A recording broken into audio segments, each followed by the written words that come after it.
Good news, everyone! Talking Futurama is coming back for Talking Futurama Season 2, Part 2. Fresher than a summer ham, this podcast comes every Friday. And if you sign up at the $5 level at patreon.com/TalkingSimpsons, you can hear each episode as it goes live. That's right. Sign up today at patreon.com/TalkingSimpsons for $5 to hear Talking Futurama every Friday throughout the rest of 2020 and also all the previous episodes we've done so far. So head over to patreon.com/TalkingSimpsons now, or we're going to clamp you. Shut up and take my money. Cartoons from present and the past. Every week will be an animated bash. What a cartoon! What a cartoon! Maybe a short but mostly shows. We'll talk, we'll analyze, exploring as we go. What a cartoon! What a cartoon! What a cartoon!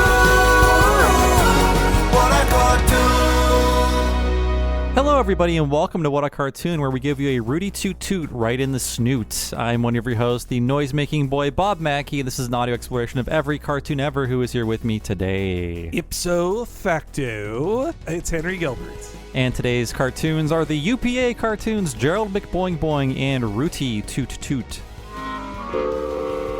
Rooty Toot Toot. Rooty Toot Toot. Right in the snoot. And this is brought to you by a patron. Isn't that right, Henry? Yes, it's another of our premium patron picks, which also helps us explore a part of animation history we have yet to touch on. And this one is chosen by premium patron Alex, who has picked some before. And this is why they said they wanted us to do these UPA shorts. Quote, when I was in a graphic arts course in university, we had a late semester assignment to do an oral report on a graphic artist of our choice. Rather than a typical artist of the form, I chose animation director John Hubley, who was a bridge between the two worlds. Between his independent short films and his stint at UPA, John Hubley was an auteur who revolutionized content and aesthetics for animation. Mm-hmm.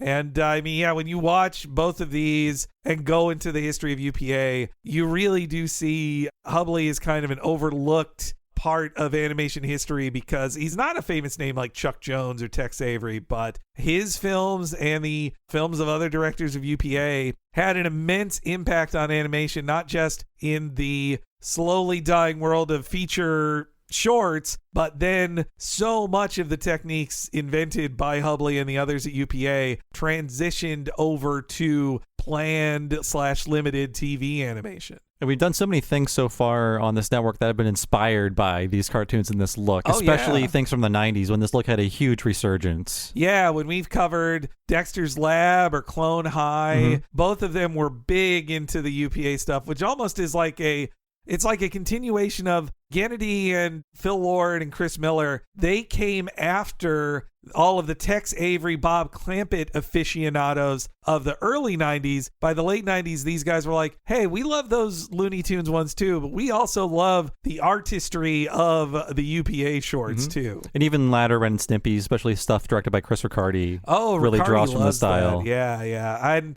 yeah, you know, me growing up, I didn't know UPA shorts. They didn't play all that much on TV in our youths. I knew Mr. Magoo. Me too. Those, I think, were the only ones that got play. I saw Gerald McBoing Boing as an adult, but I have never seen Rooty Toot Toot until doing the research for this podcast. Yeah, I don't think I have probably seen clips of it, but I've never watched it in full until this assignment. And yeah, the closest I had to the UPA world was that growing up, my mom loves the Mr. Magoo Christmas Carol, one of her all-time favorites. Got to watch it every year. That is the first animated Christmas special. I still have never seen it. I really want to do it for the network because he's Mr. Magoo, but he's in a play. Everyone's putting on a play for you. Is that correct? Yeah, and also Tiny Tim is played by Gerald McBoing Boing, but he just talks. He doesn't do any boing. Yes, it was a real UPA All-Stars. It was the Smash Brothers for UPA. I really like it. There's some people who think it's kind of old and hokey. I guess I would like to do it. I don't know if we should do it or Grinch first. If gosh, in our next Christmas podcast, we can always do both. But Rudolph the Red-Nosed Reindeer might be a What a Cartoon movie. Oh yes, yeah. It's gotta. We need that 4 hours to fully dissect all the mental strife going through that. We'll see you in 10 months. But yeah, as I get older and more into animation history, I really love the story of UPA, especially like, you know, when you hear about guys like Walt Disney, part of the history of Walt Disney is knowing that he is a very conservative, anti-labor, and possibly anti-Semitic guy. And then when you hear about UPA's story that for the time in the 40s and 50s, they were pretty progressive and very pro-labor, that is an attractive politics machine to me. Yeah, I respect their artwork, but also the fact that they were organized labor as well. Yeah. Though, of course, that kind of is what their downfall was, too. Like, I think, because capitalism ruins everything. I smell a dirty red. Yeah, yep. Though, I will also say, I can understand, I've heard some animation heads who love the golden age of animation see UPA as the beginning of the end because they turned away from all these techniques of Disney and Warner and MGM and instead streamlined it to the degree that it took away a lot of character, or I guess the UPA techniques, when used by people who don't care about making something artistic, it just makes a cheaper cartoon. Yeah. Which is an unfortunate byproduct of UPA finding all the ways to do the planned limited animation style. And literally speaking, these are cheaper cartoons. There are fewer drawings, there are fewer backgrounds, and they are making a lot more with way less money than they would have at Disney or Warner Brothers. That's what you get for giving into union prices, man. But yeah, I think some of the UPA shorts aren't as good as they could be, or they're like a little too full of themselves, I think. I personally didn't like whenever Warner Brothers would be like, we could do one of these, and then it would show up in the rotation and it just would be like a real stinker. Like Chuck Jones did one, I think, of musical notes on a page, and there was a whole adventure they had, and one of them got drunk. It was just a big snooze fest. And also the Now Hear This cartoon I never liked, the guy with the listening horn. Yes, and it was very much in the UPA style, and of course Disney did like Whistle Plunk and Boom or Toot whatever. That one, It was the sincerest form of flattery that all of these places kind of ripped it off. But when those showed up in the collection of tunes, especially for Looney Tunes, I was like, oh, man. I mean, this is not about Chuck Jones, but Chuck Jones was UPA adjacent and knew all those guys while still working at Warner. So I can definitely see why in the early 50s, Chuck Jones cartoons got more and more up there.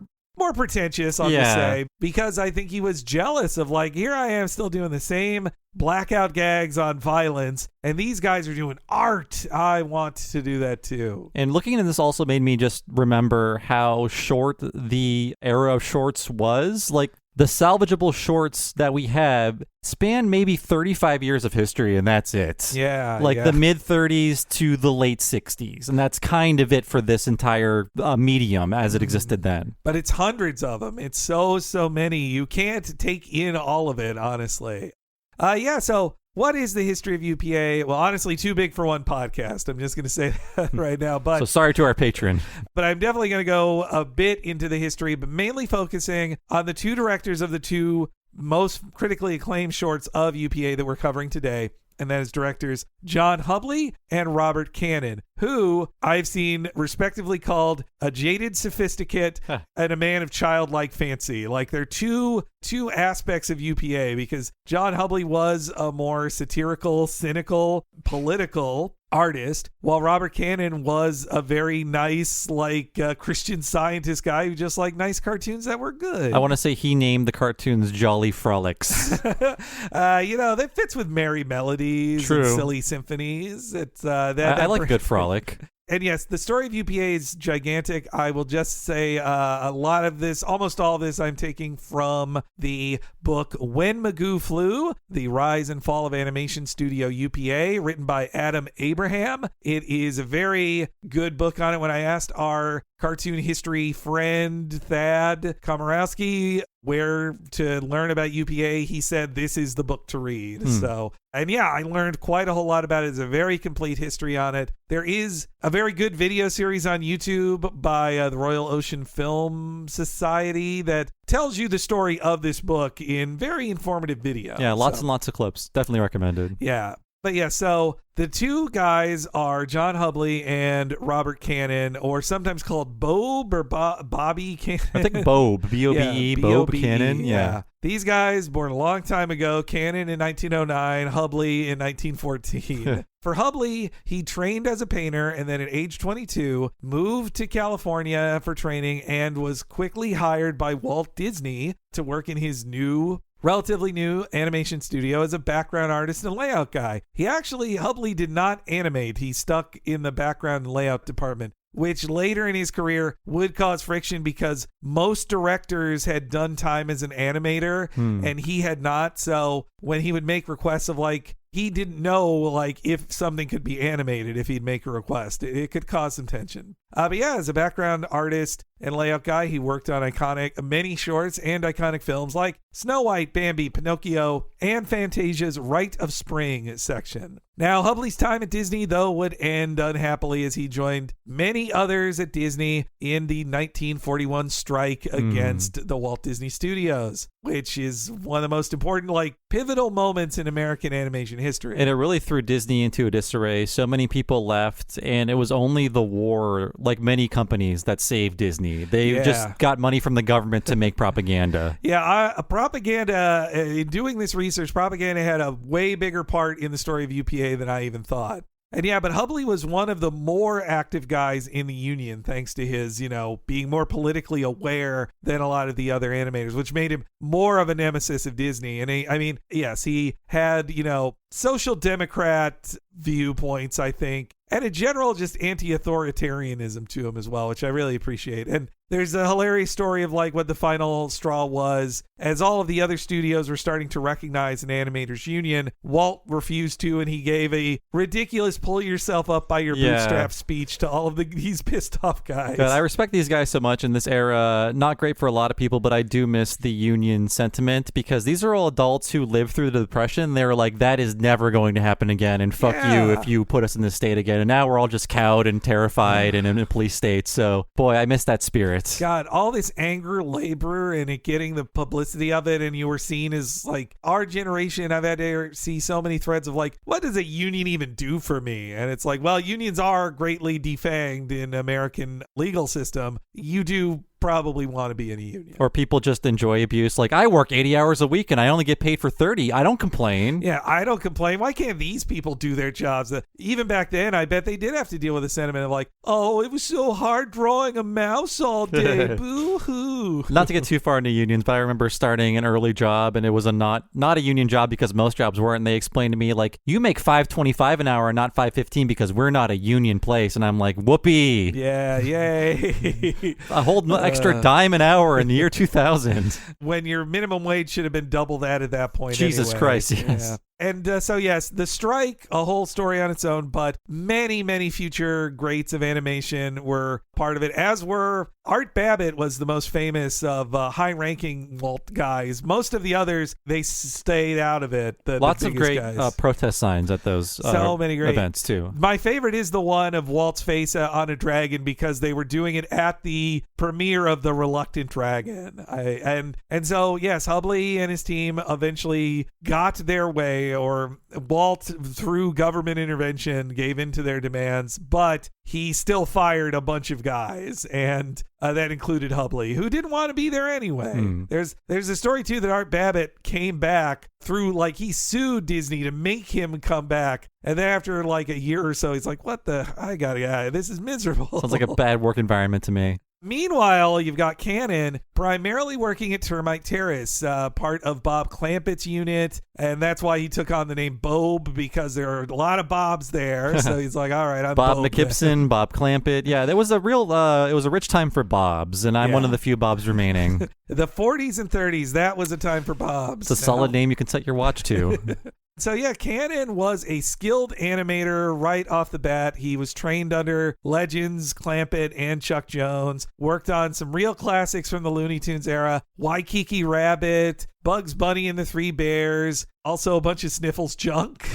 But if you want to see the seeds of what Cannon would do at UPA, then you should watch his amazing work in one of my favorite shorts of all time, The Dover Boys. He's all over that, yeah. And we had the pleasure of seeing that in front of a live audience. Oh, magical. And we were all in hysterics. It's amazing. It is one of the funniest shorts they ever did. And when you think about what the future of UPA would do, especially the extreme key poses and this motion blur, like pose A, blur, pose B, and just getting a lot of humor out of strong key poses instead of animation. And it's much more limited in animation than other ones. Plus, it is about human characters, not animals having adventures. And it's this great parody, like it's a media parody. They're parodying 20s, 1910s? Yeah, 1910s and 20s serials. And on top of that, Mel Blanc's delivery of like, I'll steal it. They'll never know. I love Dan Backslide. Dan Backslide.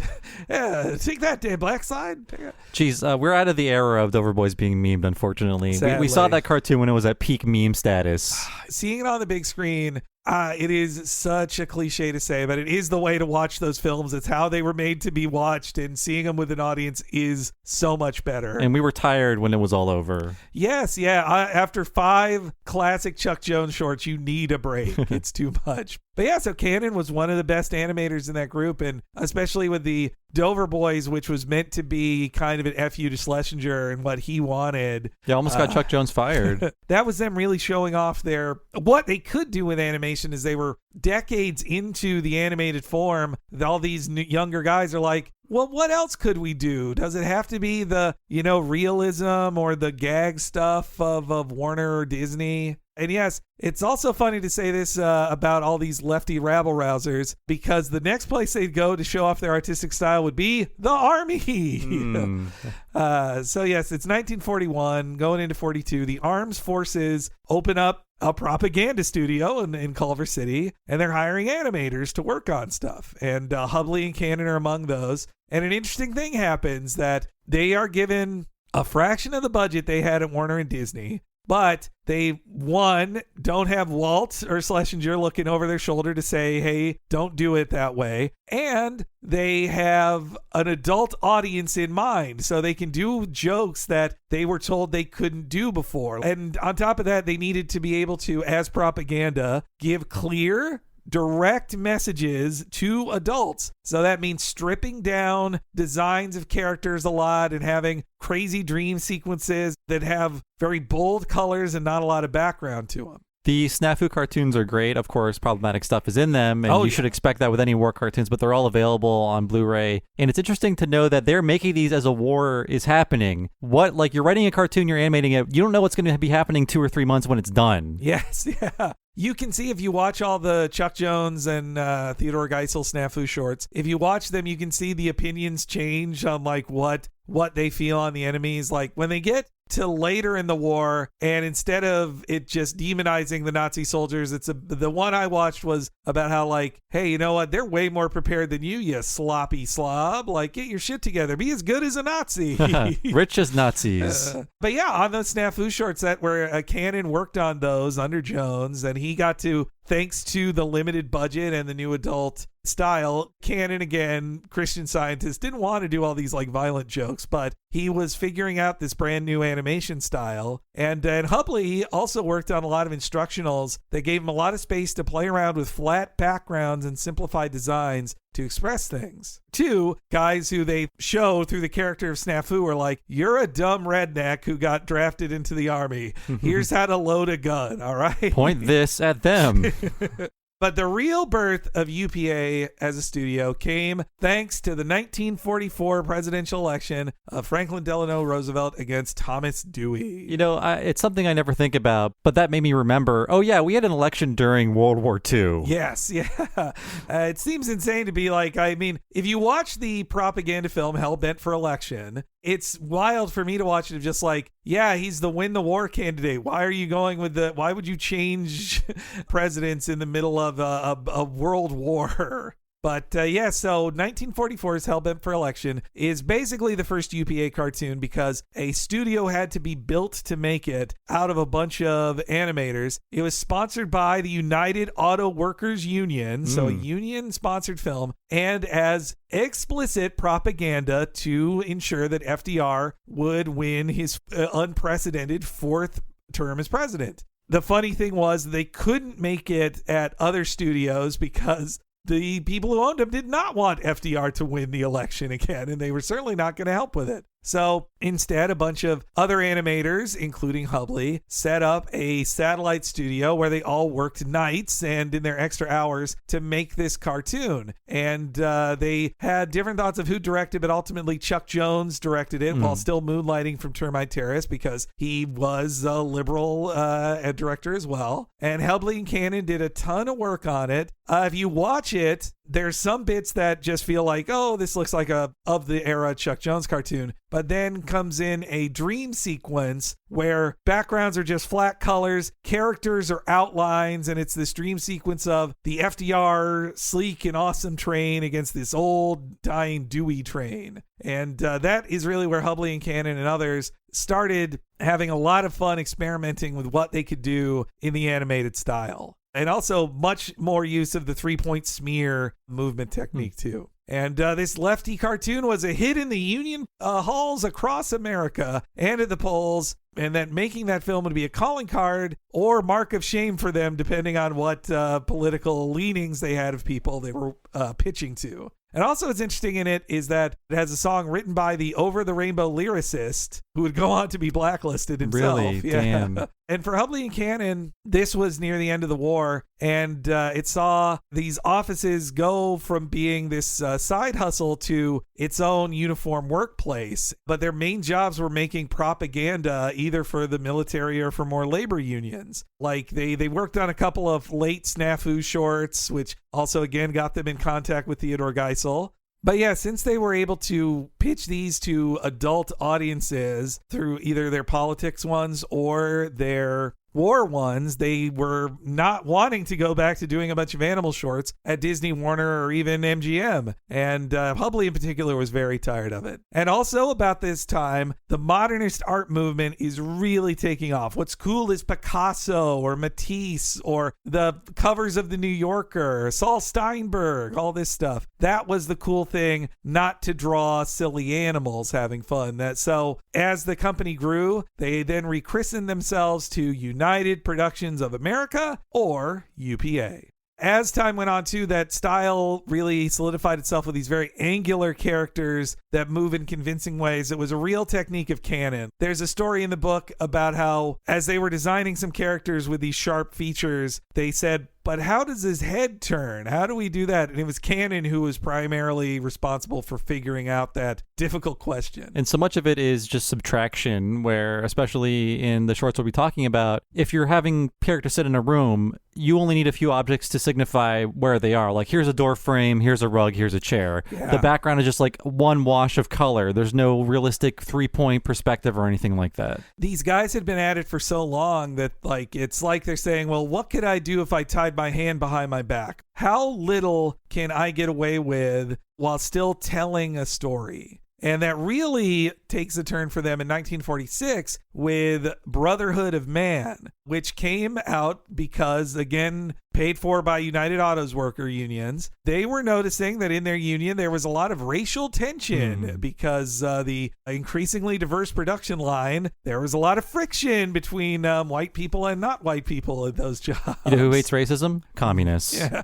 exactly. That Brotherhood? Yeah. I don't know about that. This will absolutely be used against them in just a few years later. But yeah, so United Auto Workers Union, they find this history book that seems very normal to us now, but it was a radical idea back then of, well, you know, underneath all of this skin, you have the same heart, the same lungs, you have the same skeleton. We're the same skeletons. We're all the same. Like, it is a real universalism, and they wanted an animated history of humankind that tells that story, and hopefully that they could show at their union meetings to be like, please stop being so racist, like, which obviously, of course, too, management wants to keep poking that to weaken a union. Yeah, turn workers against each other. Yep. And so Brotherhood of Man, you see some of the character designs in it. It is so much the Cannon and Hubley school, like these bold backgrounds that kind of bleed into the characters and very simplified drawings of people too, which maybe there's some bits in there that I also would be like, well, that hasn't aged well, but they meant well. It did come from an anti-racist position. Yeah. I'll say that. Also, though, apparently on the production of Brotherhood of Man, Cannon and Hubley did not work well together because Cannon felt that Hubley asked for things that couldn't be animated or would be too difficult, and Cannon, he got frustrated, but instead of arguing, he just left situations. So he would end up quitting UPA for a couple of years after working on this. But ultimately, he is the co-director of that with Hubley. So after leaving, Cannon for a couple of years worked at Disney and on Tex Avery MGM shorts, but he'd be back. for the first couple years at UPA, they were having trouble as government jobs are starting to slow down. You know, the tightening of belts, the war's over. The Army's like, well, you don't need as many instructionals as before. The war economy has dried up. And so 1948, they did find a new patron instead, Columbia/Screen Gems, who, if you're a fan of animation history, you know Disney worked with RKO. They were before their films. Warner had their own unit. MGM had their own unit. Columbia made all of these movies too. And they were always searching for their own cartoons to put in front of them, but they mostly sucked. Did they ever have Popeye? Did Columbia ever have Popeye? No, that was Paramount. Paramount had Popeye. Yeah. These Fox and Crow cartoons we're going to be talking about, I was never exposed to them, and I'm not sure what their other characters were until we get to, Magoo. Yeah, the Fox and Crow predate UPA, and they were just, in that video series I talked about, he calls them Diet Looney Tunes, and it's really true. They're just... I think our friend Thad, they did the original Fox and Crow, like the Fox and the Grapes, I think it's called, the first one. And it's just like, yeah, it wants to be a like classic Avery or Clampett short of two animals fighting over something, but it lacks that spark. It's not as good. I found a few more. So there's a Flippity and Flop, a Cat and Canary. So imagine that. Oh, wow. They also did some licensed cartoons based on existing properties like Little Abner and Barney Google and Snuffy Smith. What? They got this first I learned of that. Yeah, and Scrappy. So sure. And just recently in 48, they had put Frank Tashlin in charge of the Screen Gems animation, and then he just didn't work out. Like, they had problems from day one fighting between them. So now Screen Gems, they still want to be in the shorts game. So here's all these ex-Disney, Warner, MGM guys, and they're like, all right, let's give you a shot. But unfortunately for UPA and Hubley, who really hated doing funny animal cartoons, they were told they had to do the first two starring Fox and Crow. And so if you watch it, it is a bunch of average-looking cartoon characters surrounded by these people trying to push the boundaries of modernism in animation. And there's a real tension between those two artistic goals. I'm not a fan of that crow design either. Crows do not have yellow beaks. They have black beaks. They're much smaller. Yeah. Well, I think, too, the crow sounds a certain way, too. He's also bad. But yeah, so Hubley directed the first couple of those shorts. Robin Hoodlum was their first one. And it was enough of a success that UPA signed a 5-year contract with Screen Gems. Both of Hubley's shorts were nominated for Oscars in 49, and that gave them the power to finally tell Columbia, can we do something original? And what Columbia gave him permission to do was an idea Hubley and his team had for a crotchety, nearsighted old man who got into predicaments without realizing it and blaming others for his mistakes. Voiced iconically by Jim Backus, I am talking about Hubley's creation, Mr. Magoo. Though there's other people that could be credited for it, but Hubley pretty much is the creator of Mr. Magoo. Well, Magoo was sort of a side character in an existing short about a bear or something? Yes, so the short is called Ragtime Bear. Yeah. And I think over time got retitled to Ragtime Bear with Mr. Magoo. The book alleges that was their compromise, that they were told, you have to have a funny animal in it, and they're like, fine, Mr. Magoo will have problems with this Ragtime Bear. The bear goes away very quickly in the next Magoo shorts. It's a much angrier and more kind of bulldog-like Magoo, too, in that short. Yeah, they also talk about how Hubley, one of his problems as a director was that character consistency. Magoo looks 3 different ways in that original one. But Magoo, instant breakout star. I mean, they're funny situations. Cruel to the elderly, which I appreciate. And also, Jim Backus is hilarious. Yeah, it's a really funny voice. Yeah, it's like an elder Popeye because he's just like, it's a nice thing. I go good as a show.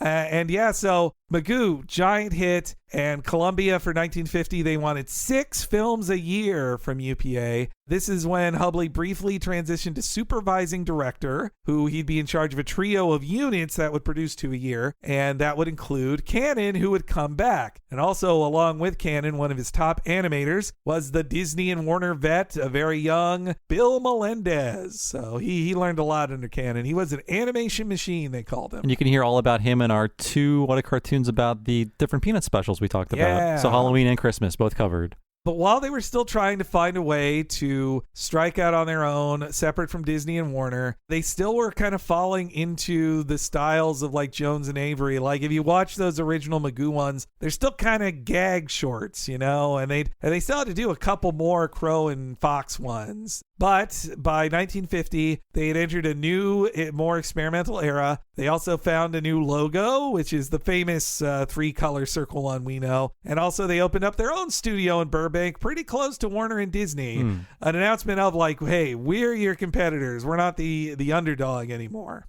And so in 1950, as they're looking for ideas, their old buddy Theodore Geisel, aka Dr. Seuss, he had a concept for a film that he had recorded a demo for, a short film, and it'd be a story of a young boy who only makes sound effects. So it's a fun like record too, just to listen to. I think it's read by the Great Gildersleeve. That's right. You're right. Yeah. Which is the photo that came with the frame that Doris bought in The Critic. That's right.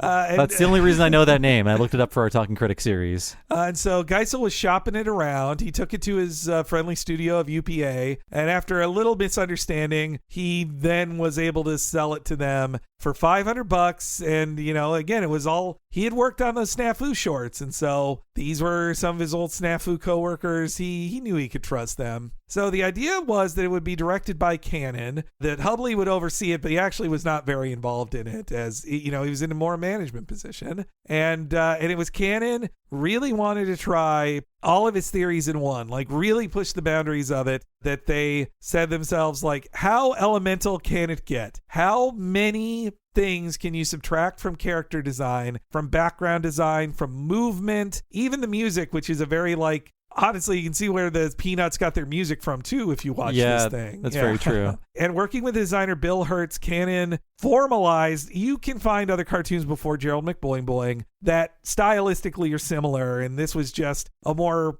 complete way of doing it. But this was a big step forward, and it was also about like showing the artifice of the animation. You see drawings come to life and fill up a screen, you know. It's about being a cartoon, not teleporting you to a world of crazy animals or singing animals. Yeah, it's not being literal in which, you know, we're in this scene, here's the background, it already existed before you were here, we're just showing it to you. In this one, things come to life, characters will transition between scenes, things will change around them. They fade in and out because Cannon and his team decided, like, we don't want to look like a live action. We want to show off what animation frees you to do and breaking all the rules. Like, it was about finally breaking all of these rules. And they also worked really well with the poem-like structure of Gerald McBoing too. They also looked a ton to Saul Steinberg in The New Yorker. Like, that gave him a lot of inspiration. I didn't know this was a Seuss thing because this would later become a book. So the record was made first, I believe, and then the cartoon was made, and then Dr. Seuss published the book, but he did not actually do the illustrations for the book. So I didn't know in that. like the Seuss collection at like my library and in school, I never saw this, so I wouldn't have known. But I looked at Dr. Seuss's bibliography. Do you want to know what his first book was called? No, what was it? It was 1931's The Pocket Book of Boners.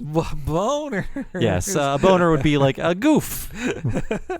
But Boing Boing was a huge hit. Critically and commercially, it would become the calling card for the studio until Magoo fully overtook it. It kind of was like, it was the Gerald and Magoo studio together, and then Magoo eventually overtook him. And Gerald got a TV series? Yes, he got an early TV series. He'd have first a couple sequel films and then his own TV series. In the early days, I read a bit of trivia that apparently the TV series was made in the mornings for morning viewing, but it did occasionally get rerun at night. So technically, Gerald McBoing is the first primetime cartoon in America, but I personally wouldn't count reruns really. But yeah, so the film was released in December 1950. It would win the Oscar the next year, and behind the scenes, Hubley was a little jealous that Oscar win wasn't really his. I mean, as a producer on it, he did get the Oscar for it, but he didn't have much involvement in it. And he, you know, especially if here he is working on all this gag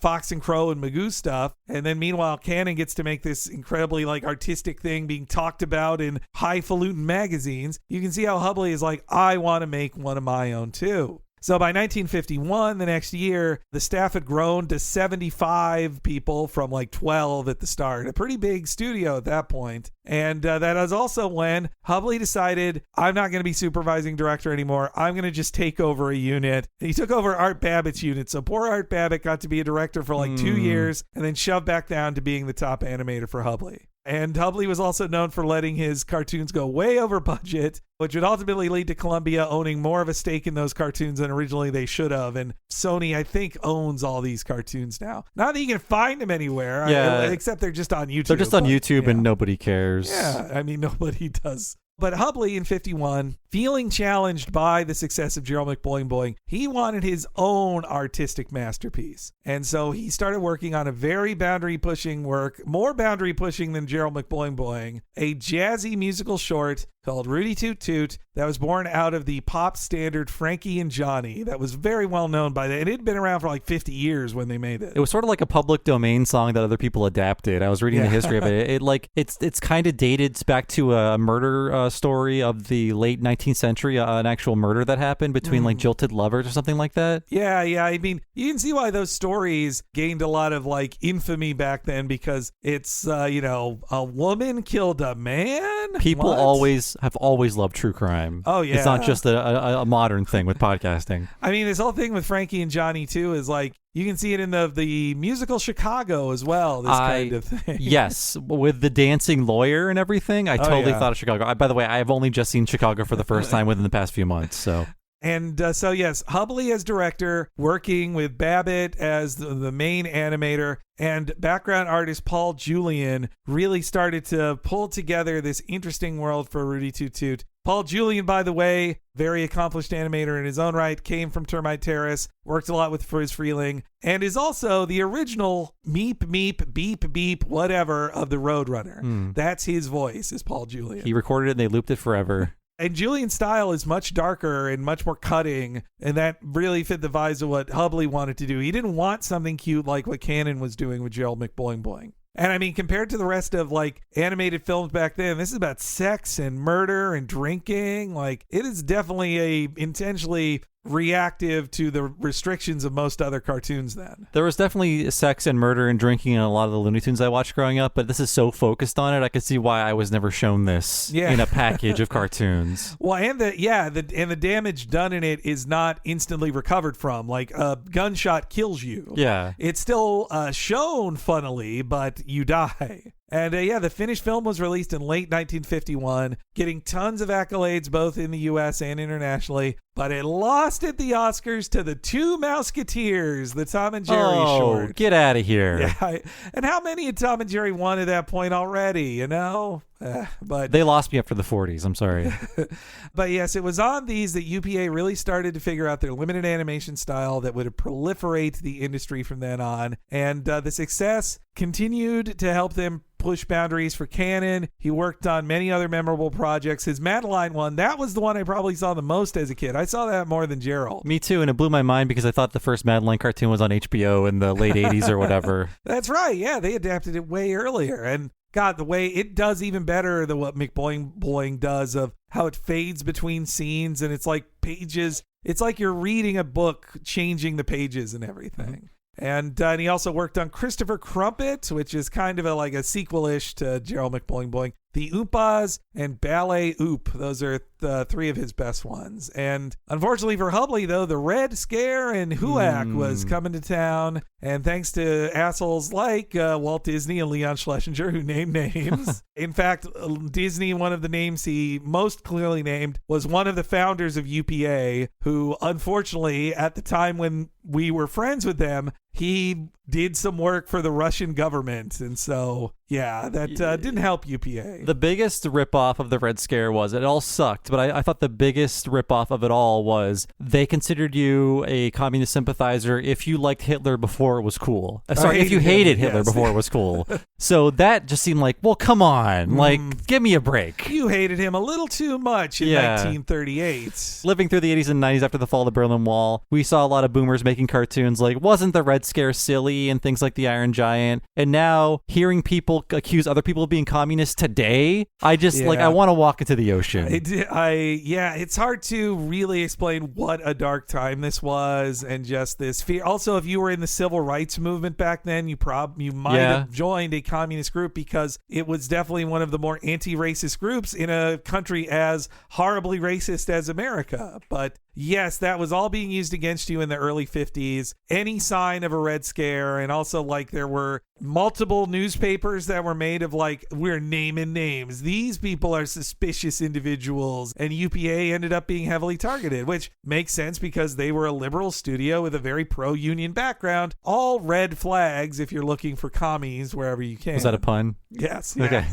But it destroyed people. It being blacklisted, for some, it was either a literal sentence to jail, or you were left in such desperate situations that some people took their own lives. Also, people who actually informed on others felt so guilty that they took their own lives as well. It's a very dark time in American history, and for UPA, several were named and let go. Hubley, then by the end of 51, right as Rooty Toot Toot was coming out, he is also named, though he never joined any club. They couldn't really pin him to that. But Columbia was still very upset at it, and there were a list of 8 artists that included Hubley. Meanwhile, Cannon was fine. He was an apolitical dude, but Hubley was on the list with them, and he was the one who refused. He's just on moral grounds, I simply can't. He wouldn't do it. And so he took a buyout from UPA and left the company and was blacklisted from then on. For a while in the country, the Communist Party had a foothold, and lots of people were communists. It was the cool thing to do. Yeah. Just all these free thinkers and intellectuals were all communists. I believe Lucille Ball was a communist. Yeah. Green Acres Eddie Albert was one of them, too. Yeah, his wife, Eddie Albert was friends with the UPA guys, too. And his wife, he was able to overcome it, but his wife never got a career back, too. He had a Mexican wife as well, which that was also being held against her. But was that legal to have a Mexican wife in the 50s? Hey, we all watch Touch of Evil. It's legal. I see. As long as that Mexican is played by Charlton Heston, it's fine. But so Hubley exits the company, and it would kind of lead to the company's wane creatively, losing him. And then as the company became more of a Magoo factory in the mid-50s, Cannon left as well. There still are some other great shorts, and you can see other people rip off their style, but Cannon leaves in 57, and it pretty much, TV kind of kills it. But that's for another podcast. Just to finish up with Cannon and Hubley, though, both of them found new creative freedom in a world they probably didn't expect. Television commercials. For both of them, it gave them limited budget, even smaller projects. If you think it's short, do 30 seconds of a commercial. And they could also be way more artistically free, so long as you advertised a thing in the most capitalist manner possible. To pick the box as you can see it on the store shelf. And so for Cannon and for Hubley especially, he found great success with the Mapo commercials. The I want my Mapo. That was him. Apparently he was even hired to be we thought you were going to mess this up. It sounded like it was a producer-style scenario where they wanted him to fail, but instead, here this lefty pinko actually made an incredibly good commercial for selling cereal nobody wanted to eat. And those commercials are kind of the framework for what TV animation would be for a long time, right? A long time, yeah. And when we watch Ren and Stimpy and see them mock commercials with their fake commercials for Powder Toast Man, or especially Log or Sod, the Sod Clumps. Sod Pops. Those really are pulling from the UPA style commercials there. And so Cannon would pass away at the relatively young age of 54 in 1964. Though, again, it's back then, 54 seemed more of a normal age to pass away. If you see 2 world wars, it'll shave a few decades off your life. But he had ended his career working as an art teacher and was posthumously awarded the Winsor McKay Award.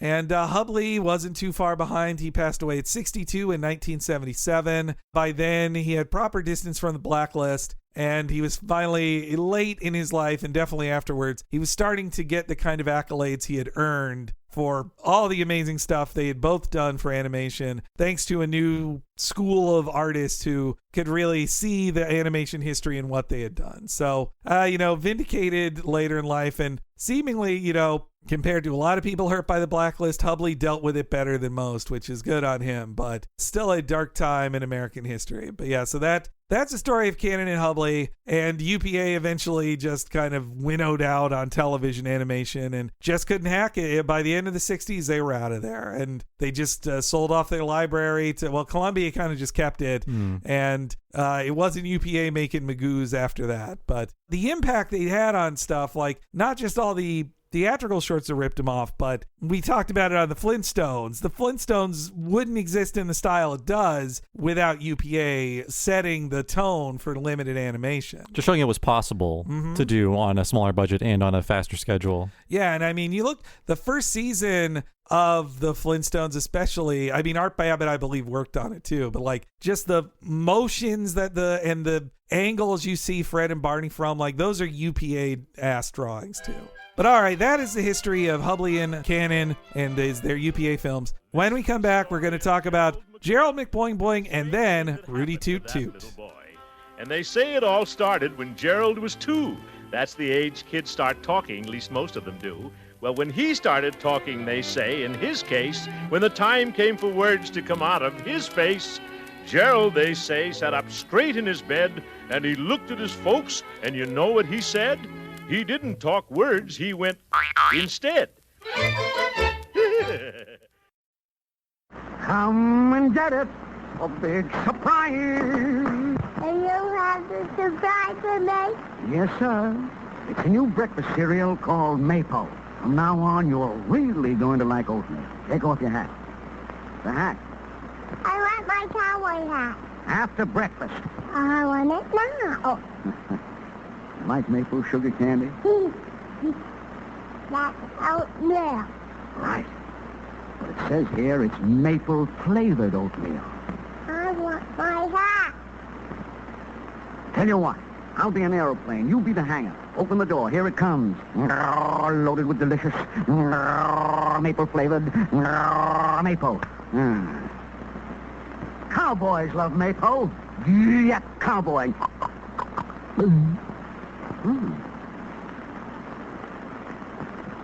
want my maple.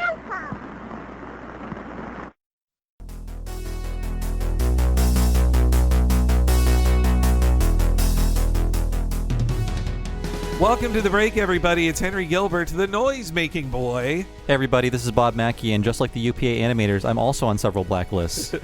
And welcome to the break. A big thank you to premium patron Alex for choosing this. It was real fun to go into this earlier era of animation we don't always cover on What a Cartoon, so thank you, Alex. And he's just one of the many amazing supporters at patreon.com/Talking Simpsons that help me and Bob do this as our full-time, real-ass jobs. That's right. If you want to be cool like Alex, please go to patreon.com/Talking Simpsons. Sign up there at the $5 level, and what you'll get is all these episodes 1 week ahead of time and ad-free, and also access to everything behind the $5 paywall. That includes everything we made behind that paywall since June of 2017, and it'll all be available to you instantly. That includes all of our limited miniseries, almost or over 100 episodes that you haven't heard to date, and coming very, very soon is Talking of the Hill Season 2 Part 1. That is 11 new episodes of Talking of the Hill coming at you, rolling out across the spring into early June. So get ready for that. It's all behind the paywall at patreon.com/Talking Simpsons. And there's also a $10 level. You sign up for that, you get all the $5 stuff, of course, but also access to one mega-long podcast once a month, only for patrons of that level or higher. That's the What a Cartoon movie podcast each month on the free feed. If you're a listener there, you know that we put out a fun preview of that, but you can only hear the full thing, often over 4 hours long, sometimes even 5 hours long, if you're a subscriber at patreon.com/Talking Simpsons at $10 a month. This month, you're really going to enjoy our one for DuckTales the Movie, Treasure of the Lost Lamp, the 1990 classic. The month before, we did 1995 Studio Ghibli classic, Whisper of the Heart. And that's just the two most recent of over 2 years of premium podcasts we've done, in addition to all of the other great podcasts we do. Over 100 hours of awesome podcasts you're really going to love. if you sign up at the premium level of patreon.com/TalkingSimpsons today. And if you never signed up for Patreon before, it is so easy to do. And once you do sign up, you're given access to a code that you can access anytime you want. And you just drop that code into whatever you use to listen to the podcast. And that way you can download all of our bonus podcasts alongside your free podcast as part of your podcasting lifestyle. And there is also a Patreon app as well. If you download that, you can download our bonus podcast via that app. And it's very, very easy to do. But no matter which way you do it, it is so easy to access all the bonus content waiting for you at patreon.com/TalkingSimpsons. So thank you again to Alex and all you other patrons out there. And now it's time to go back to the artsy-fartsy world of the UPA classics.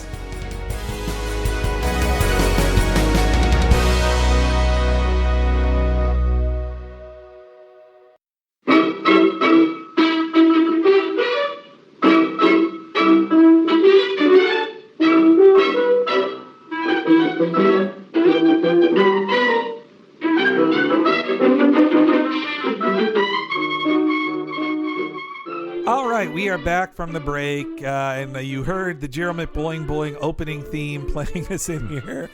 Yeah, this short from 1950, way ahead of its time. I mean, does it make me laugh, or am I as entertained as I am watching a classic Looney Tune or a Donald short? Nah, not really, but it's very artistic. I will say that it might be easy to be underwhelmed by these just because this is 70 years ago and they were doing these kind of things first, and we lived through everyone borrowing these techniques and going even further with them, like with Dexter's Lab and Samurai Jack, My Life as a Teenage Robot, later Ren and Stimpy's, Powerpuff Girls, and everything after that. So we've seen this so many times, it's easy to forget that nobody was doing this until now. Sort of like if you are a newcomer and you watch Citizen Kane, you're like, yeah, I've seen the camera move before. It's a good movie, but why is it so important? And then you see, okay, what were the movies like around it? They weren't doing anything like Citizen Kane was doing. So you kind of have to know the context, which I think we have established. But it could be easy to see this and be like, I don't get the big deal. But it was so boundary pushing for its time. And yeah, the background artists on this, they are real superstars. Background is always important in animation, but here it's so much about just displaying mood and tone, and the backgrounds animate just as much as some characters in a lot of scenes. And so the lead background artists on this were Herb Klin and Jules Engel. Big superstars of that design style, like these just strong, simple colors, striking designs, and also the backgrounds need to be really powerful too, because a lot of the characters are borderline transparent. Like they blend into the background so much. And actually, to steal an idea from that book, it's an interesting thing about Gerald when you compare him as a lead in a cartoon to guys like Popeye or Bugs Bunny or Donald Duck. All of them, in a way, stand out from society. They are weirdos who get pushed back by society and their expectations. Gerald is the opposite. He's a weirdo and doesn't want to be. He desperately wants to conform. He doesn't say, I am what I am. He doesn't say anything, but if he could talk, he would say, I want to be something else. Yeah, I want to be like that kid. He'd be like, can't I be normal and loved? I hurt all the time. One of the notable names I noticed in the credits, and I'm sure you have info on this, but Bill Scott is somebody who adapted this. He is the head writer of Bullwinkle and the voice of Bullwinkle as well. Well, shit. I actually did miss that. Okay. It just stood out to me. I didn't know he was a UPA, but if you look at Bullwinkle, that's the cheapest animation you can get. Yeah. And it's definitely using a lot of these techniques. Yeah, actually, a ton of these techniques. Yeah, boy. Yeah, no, I mean, spoilers for the future. We will be talking about Bullwinkle then. But yeah, you know that I definitely saw the similarities to the UPA style and the far more cheap Bullwinkle style. But I figured there had to be some crossover. But boy, I goofed on the Bill Scott thing. But that's impressive. I mean, the Bullwinkle, I can't wait for us to do Bullwinkle. So yes, we see the Jolly Frolics label at the start of this. UPA would quickly grow out of that, but that was the branding they wanted then. And yeah, also just the credits too. Part of the Disney strike was about how nobody's name but Walt Disney was on all of these cartoons. It was a long time before Disney properly credited people, and same with Warner. But I definitely think Warner and MGM were crediting people way before Disney was. There's a lot more credits than you normally see on a cartoon from this era. It's true. Yeah. And we have one voice in this. Marvin Miller is the narrator, character actor who would go on to be the narrator for the original Police Squad. And yes, the film opens very magically. This is the story of Gerald McCloy and the strange thing that happened to that little boy. They say it all started when Gerald was 2. That's the age kids start talking. At least most of them do. Well, when he started talking, you know what he said? He didn't talk words. He went instead. What's that? Cried his father, his face turning gray. That's a very odd thing for a young boy to say. And poor Gerald's father rushed to the phone and quick dialed the number of Dr. Malone. Come over fast, the poor father pled. Our boy can't speak words. He goes boing, boing instead. Doctor making house calls. This has got to be the 50s. Yeah, you're right. I didn't even think of that. His little medical bag.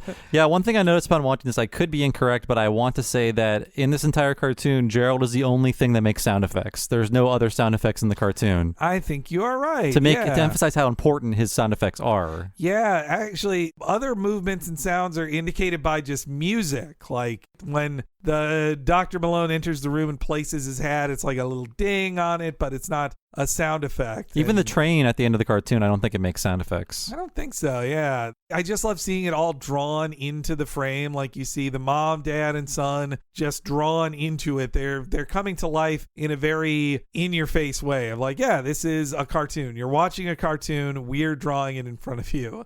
There's some I love the funny drawings of like the flat-eyed look on Gerald when he makes his first boing boing sound. I love that. And I love the action of the father running towards the frame and then backwards towards the phone. The very lanky dad with the very long pointy nose.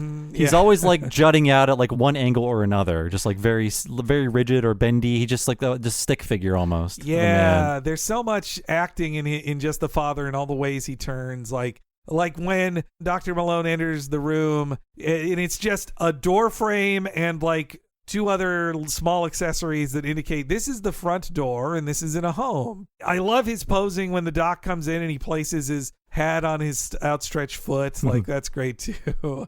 And also you get to see some of the limited animation techniques of the doctor's arms only move, which it makes it funny. It is an expressive character movement because it's like he's all business, just his arms move, but also it saves you some money. And just how few colors are used is pretty interesting too. And then when something is colored in the background, it's not within the lines often. It's just like a splotch of color and then there'll be like a lamp drawn on top of it or a splotch of color and a clock is drawn on it. And in the next cartoon, the characters are just splotches of color with lines drawn on them for the most part. You have to, I wonder how many regular dudes were in the audience going like, these folks don't know how to color. My kid could do that. Get inside the lines. And yeah, this theater's full of wise guys.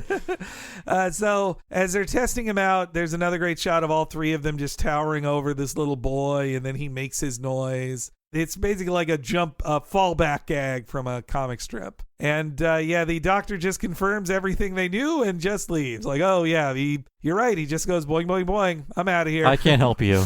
He should have left him with a bill just to really get every doctor joke you can from the 50s.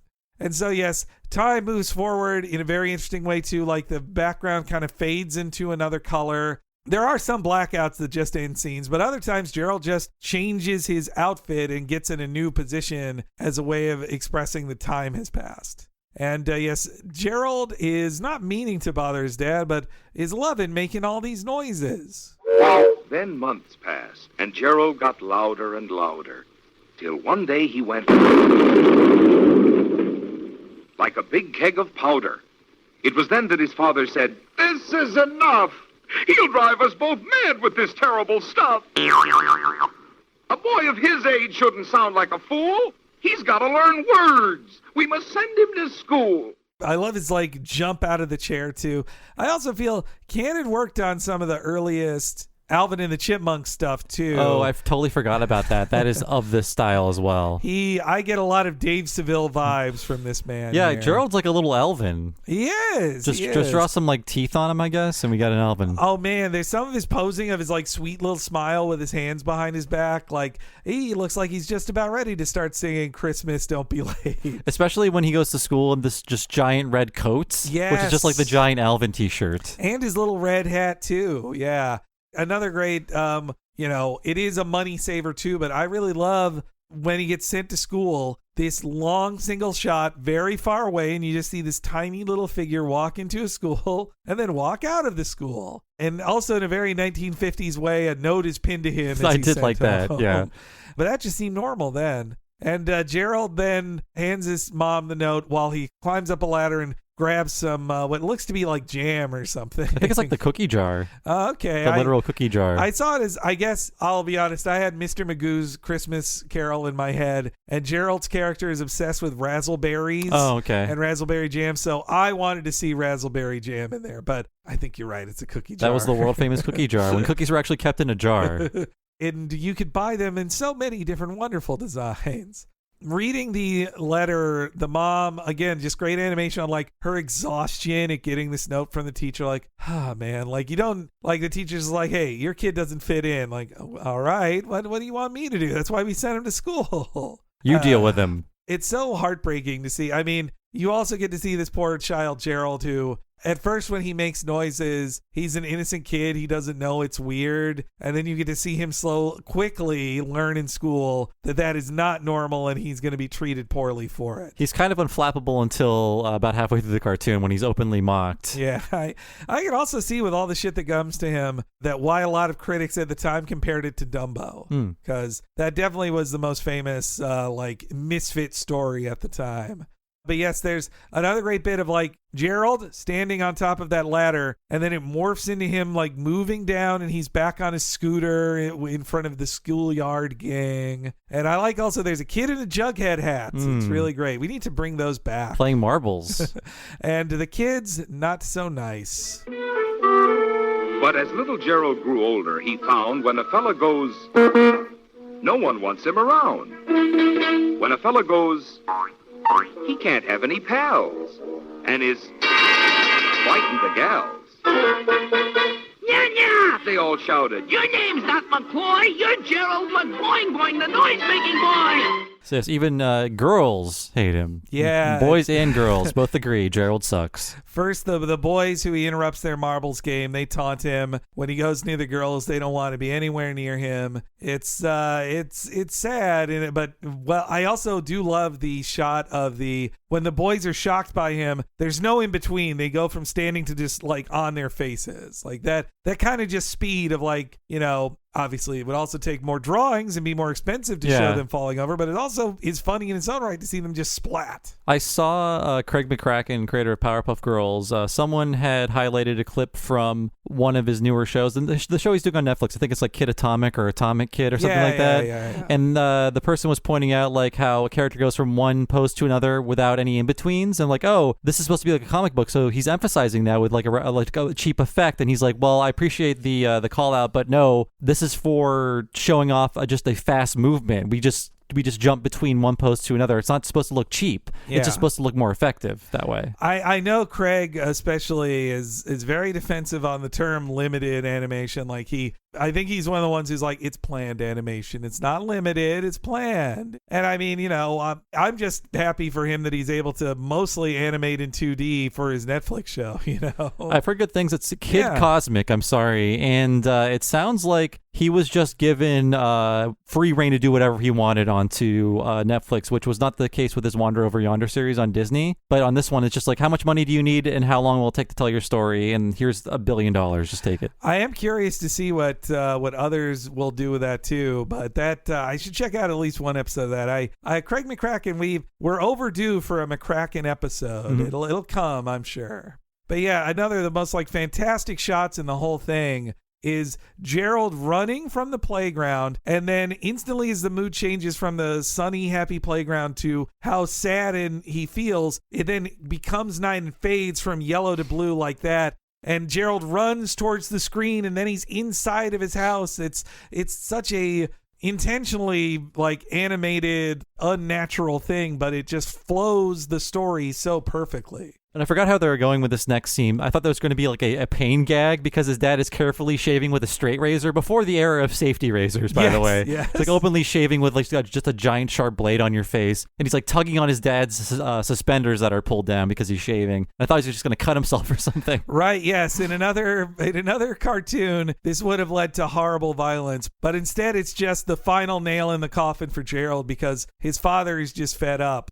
So apparently this scene was not in the original treatment that Zeus had, and it was Bill Scott, who wanted to add it. The other writers who did. Cannon actually didn't want this scene because he was such a softie. He thought, this is too mean to the little boy. His dad's going to be mean to him. It feels like it is an additional scene because there's no narration during it, right? And Yes. it's just like the dad points and yells, but there's no dialogue even. Yeah, I think too, if the writers identified, like, we need one extra push out the door for Gerald to want to run away, and the idea of, like, yeah, it's a father who has been stressed out so much by this kid, and here he is trying to shave. He almost cuts his face because of his son that's driving him crazy. He overreacts and yells at his kid, and that makes him run away. Like, it's dark and sad, and I think it's important to have it even make sense why a 7-year-old boy would run away from home. To be fair to Gerald, I'd be upset too if my family made me live in the attic and fed me fish heads. That's also pretty bad. Yeah. It looks like he just lives in the attic with this. All they draw is like one slanted bunch of, rafters or something like that. Yeah. And that's all you get of and a window. So that the intention is yes, he lives in the attic room. Plus, he has that bindle real handy when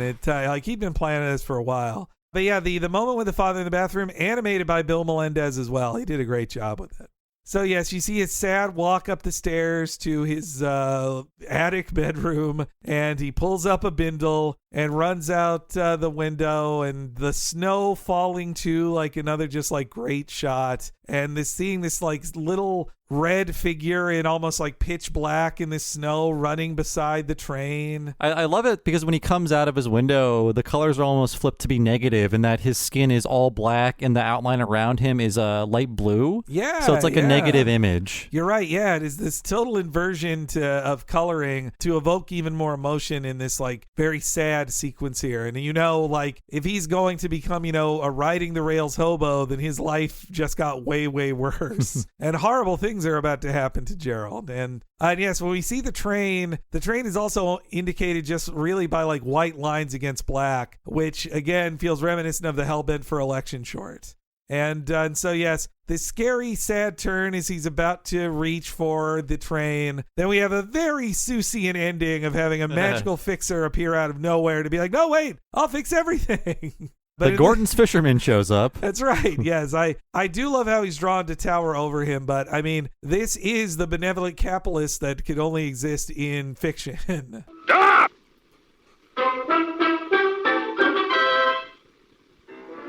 Aren't you Gerald McBoing, the lad who makes sweeps?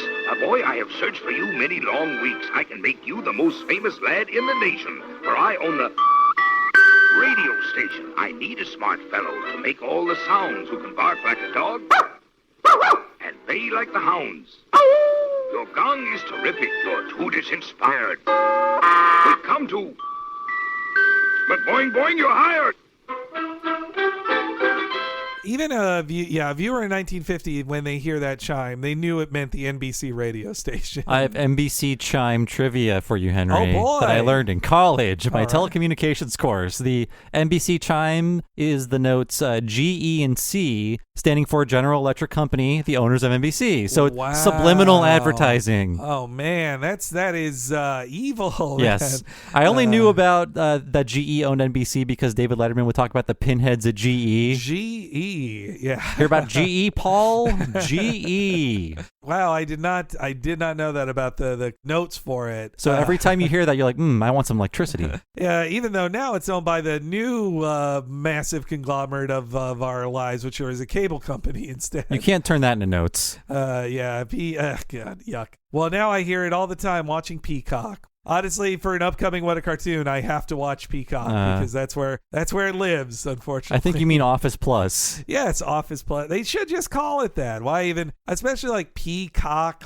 we know the thing is a peacock. Yeah, I mean also, you don't want the word cock in your streaming network name. Or pea, The P's a problem too. Yeah, it's all, I've got lots of notes for it. But I like that he can't say NBC, but he just plays the 3 notes, and you know what, at then radio station really he's talking It is about. cute how he pulls the chimes out of his coat and just like plays the 3 chimes. It's very cute. I like that. Also, you know, if you look at the timeline, this is almost like the origin story of Frank Welker, because everybody's like, well, yeah, you're the only person who can make the noise of a dog barking. Frankie McBark Bark.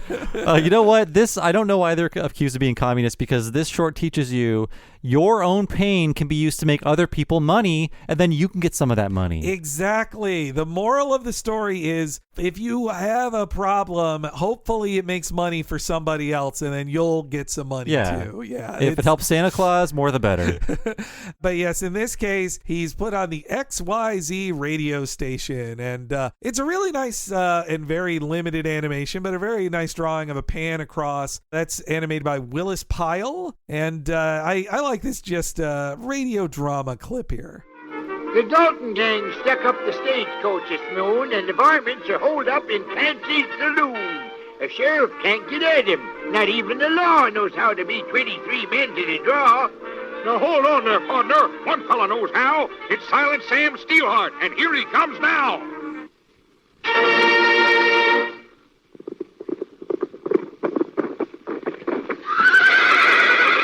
And then he makes noises for about another minute, but Frankly, it went on a bit too long, but yeah, I got it. I wonder if they're like, this has to be a 7-minute short guy. It's like, all right, he makes more horse noises. There you go. And his family is looking on through the window in admiration, although they're not in the studio audience. Yeah, what the hell? The audience, though, that is a classic UPA crowd of just like basic line drawing with a splotch of color behind them. Like, you'll see it a lot in Rooty Toot Toot as well. Crowds are a mass. They're not separate groups of people. I think Rooty Toot Toot would bring it even further, in which is just a bunch of like heads floating in a box for the most part. But and I also love Gerald's little cowboy costume. That's very cute as well. And pretty good lip sync on all of his sound effects. Sometimes the lip sync's way off, and it's also like, yeah, it's a cheaper cartoon.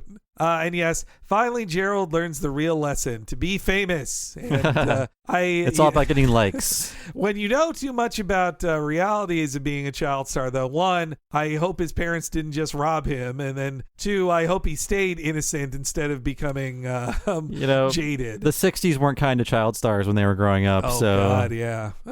He would have ended up in the Manson family, I think. But in this case, Gerald has a happy ending of money. Now his parents, proud parents, are able to boast that their Gerald's is known coast to coast. Now Gerald is rich, he has friends, he's well fed. Because he doesn't speak words, he goes instead.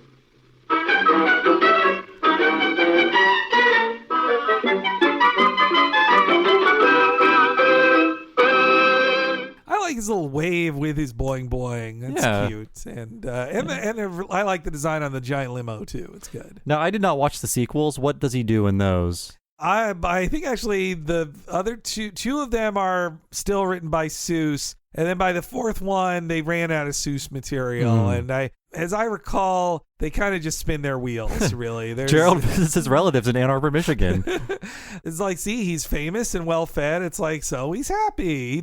He'll never be a normal kid at school, but he at least can be a radio star. It's at least you get to feel good for Gerald. I guess, too, just like at the end of Dumbo will never be normal, but he can get fame and power, which is all us freaks can hope for, really. All right, so that is Gerald McBoing Boing, the noise-making boy. Now let's go to Hubley's response to it, Rooty Toot Toot. This one is even more extreme. In fact, every human looks like a member of a different species, and it's sort of like, it makes me think of Worker and Parasite almost, with just how extreme all the shapes are and the colors and everything like that. Absolutely, yeah. I think he definitely took a little from the European experimentational films, or also Russian ones that were being shared around in the art house world of animation back then. And the story behind the scenes too is that Hubley was never really satisfied with anything, constantly wanting retakes, and that's why his films always went over budget. They'd still get accolades, but often going over budget by like thousands of dollars, which was a lot of money in 1951.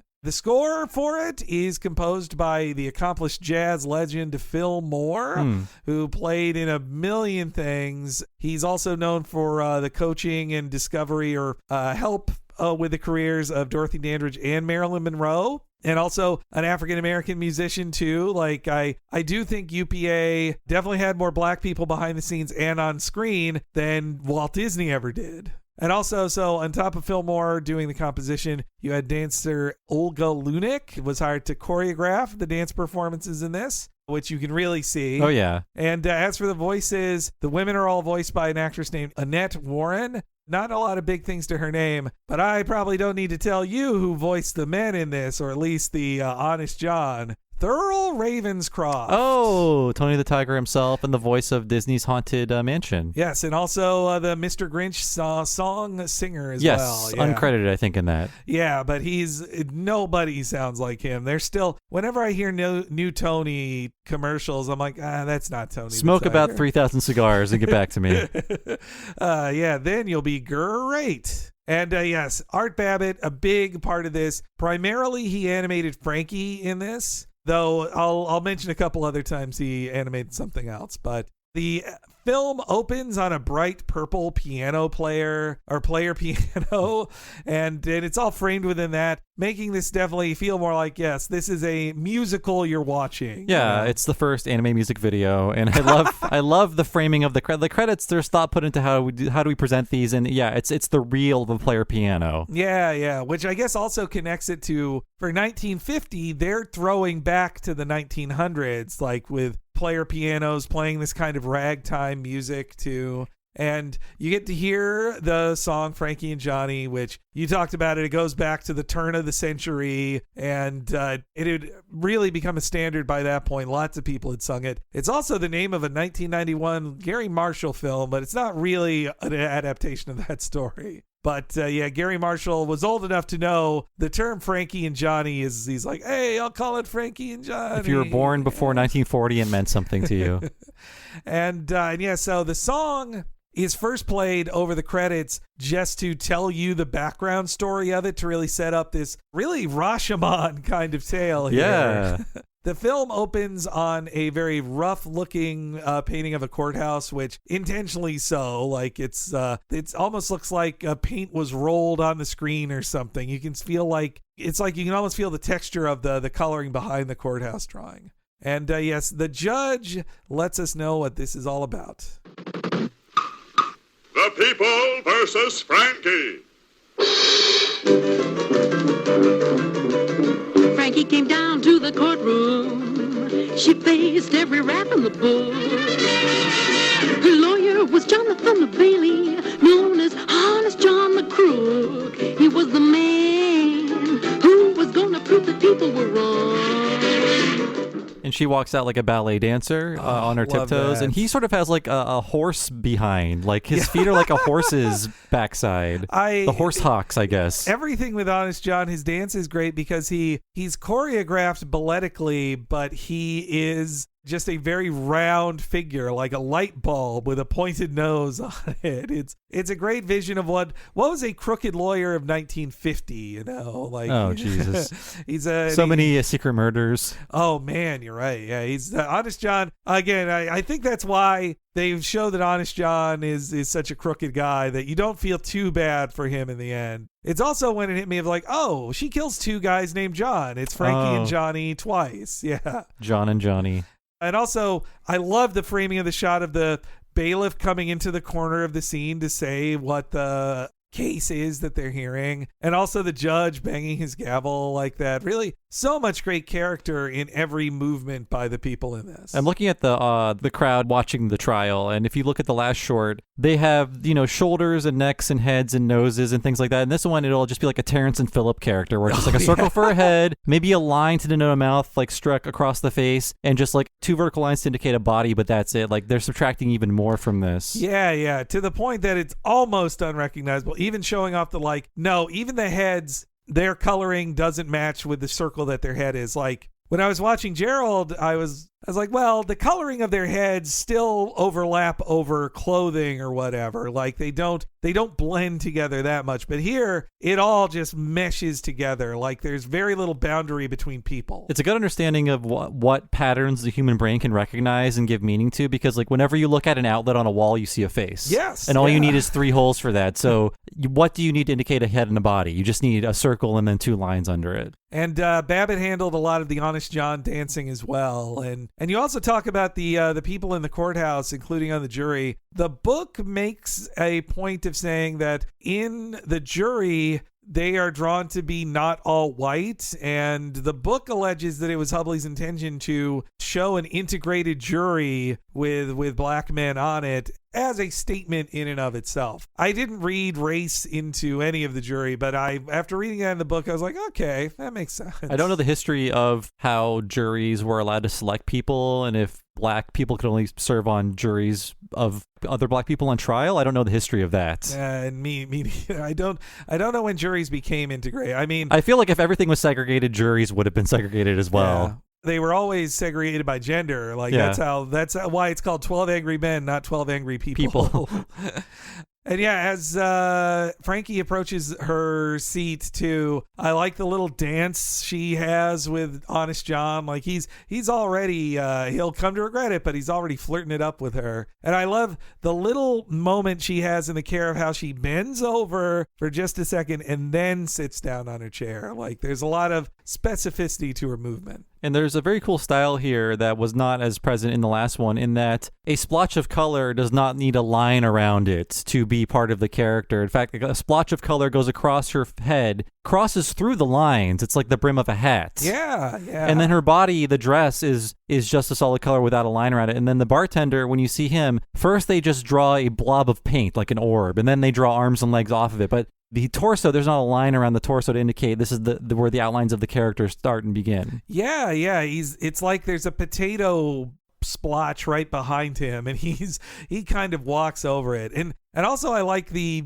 prosecutor as well. He's just this mean little elf of a guy, career paper pusher, and also just a great bit of him saying like, it's an open and shut case, and like he opens and closes the door, which that is like key evidence in the case of like, here's the door with the 3 bullet holes on it. He was shot through that door. But yes, the barkeep, he's animated so cutely. Like he has a little stutter step as he tries to open the door to let him into the theater out of the audience. And he kind of like stutters like, oh no, that's not the way. And then opens it correctly. And even everybody's waving at him. The jury waves at him. They're all drunks. And the barkeep has his own story.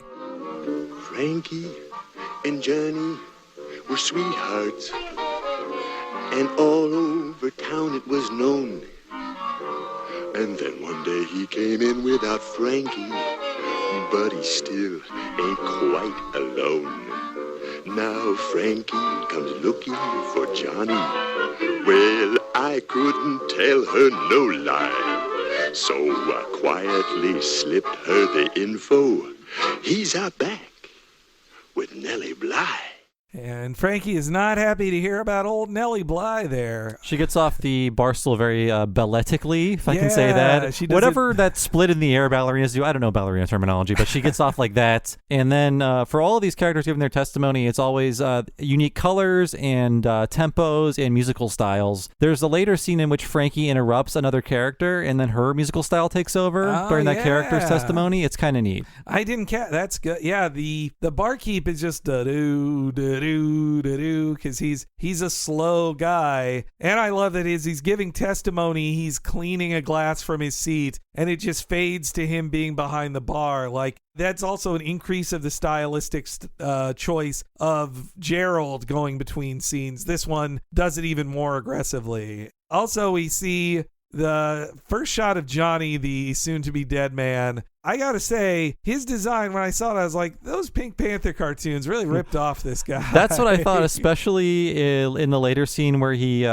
supposedly shoots at Frankie. Oh, yeah, with all the white backgrounds. Yeah. That just is, I mean, I looked up like, who worked on the first Pink Panther shorts in the 60s? I couldn't find any name who was on this, but I did find more than one interview. Like, Freeling was a big fan of UPA. He wanted to do the style that UPA was doing. Maybe I need to rewatch them again, but I always hated the Pink Panther shorts. I never liked them either. When that music would start, I would be like, oh, God, couldn't this be the Looney Tunes? I think my big thing was the silence. I wanted Mel Blanc and others to scream at me and keep my attention. Well, when he came back in the 90s, he was voiced by Matt Frewer. Oh, yeah, that's right. Nobody cared about that. I mean, we've lived through all this repackaging of the Pink Panther. It's like you had one hit once in the 60s. Let's move on, guys.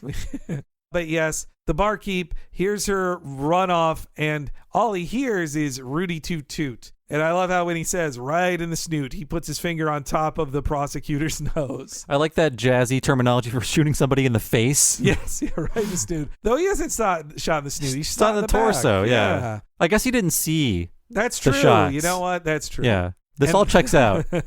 And then Honest John decides he's not going to cross-examine the witness, and I really like Frankie's reaction of just like, what are you doing? Like, come on. And he's like, no, it's fine. It's fine. It's all played off just with looks and expressions and movement. Oh, I also, speaking of movement, showing stuff off, when Frankie finds out he's with Nellie Bly, she gets up from the bar stool. You can see there's an extra weight in her purse as she walks. Like she walks like her purse is heavier. I like that.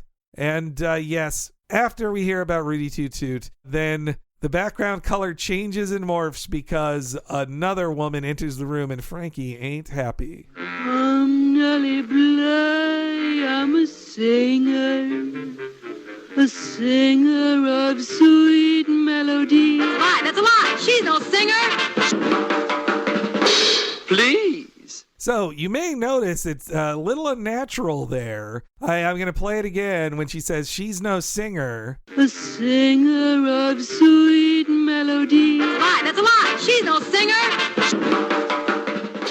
She's supposed to say she's no singer, and then she gets cut off. But UPA apparently objected to even that suggestive implication that she was going to say she's a insult. And so they're like, no, cut that. Just have it be she's no singer. That's I thought that was misleading because I thought that would play into later events, but she apparently is a singer. Yeah, I mean, she definitely sleeps around, though, I think. Or maybe she's not bad, she's just drawn that way, you know. But, she definitely has like the Jessica Rabbit nightclub chanteuse kind of singing style. And very syrupy. And her color choice too, like she's blue to Frankie's red, like they're obviously going to be at war with one another. I like her slinky dress she's got to keep smoothing out, and the way her arms like just twist. She's very serpent-like. Well, you know, all of this Nice Dame animation is by a master of Betty Boop, Grim Natwick, who lived to be 100. He was born in 1890, died in 1990. Wow. And Natwick is a true animation legend as well. He trained Walter Lantz, Chuck Jones, and Mark Davis,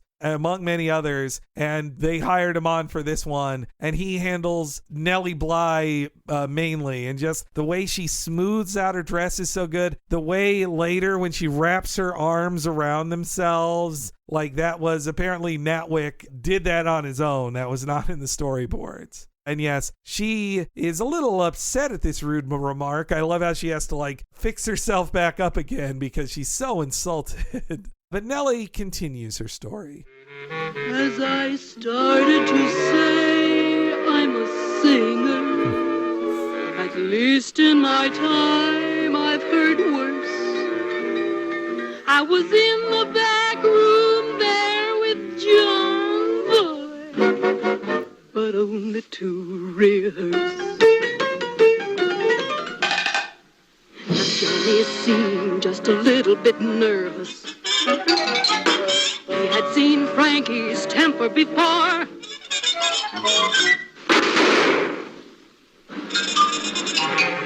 Rooty Toot Toot went Frankie's gun right through that hardwood door. She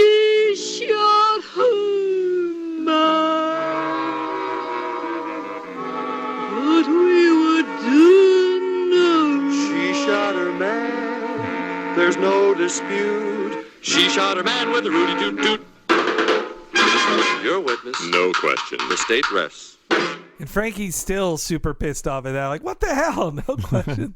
I like in Bly's own story, though, she's so heartless to be like, John is dead on the ground, and she just like gingerly walks over him, opens the door, like, oh, there she is with the gun. That's the end of that chapter. Yeah, actually, you're referencing, so you talked about that line was cut, and she references that line. She says, I'm a singer, but I've heard worse things about me, which is what Frankie supposedly said before the judge cut her off, right? That's good. Yeah. You know what? And that has a double meaning because she can also say, I've heard worse, meaning like, I've heard worse singers than me, so I'm a singer. Like, but you're right. It works on two levels. It's really clever. All the actress singing in this too is like doing it in like a like she's putting on an extra voice to separate Frankie and Nellie in her playing of it. And when she comes in, when Nellie comes in, the lawyer perks up, and then when she leaves the chair, they exchange a look, and I'm thinking, do they have an existing relationship? Did they talk before the trial? What's happening here? I wonder. Well, definitely, I could see him in his interviews. He's like, oh, this Nellie Bly's pretty hot. I'll still get Frankie not guilty, but afterwards, I'll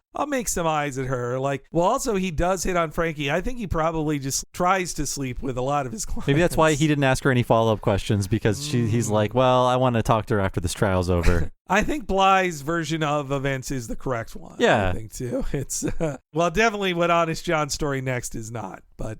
You know, despite all this abstraction, it's still really something to see 3 bullets fly through a guy's chest and he just falls over dead. I mean, I've seen Daffy Duck shot in the face, but in the case of this, even though it's stylized, it is a human man getting penetrated by 3 bullets and he falls over dead. That might have been a little too extreme for 80s Looney Tunes packages or whatever. Still no blood or anything. Yeah. Of course. But yeah, and Frankie again has to be relaxed thinking that Honest John is letting her down, but he has this plan all along to hear his version of events.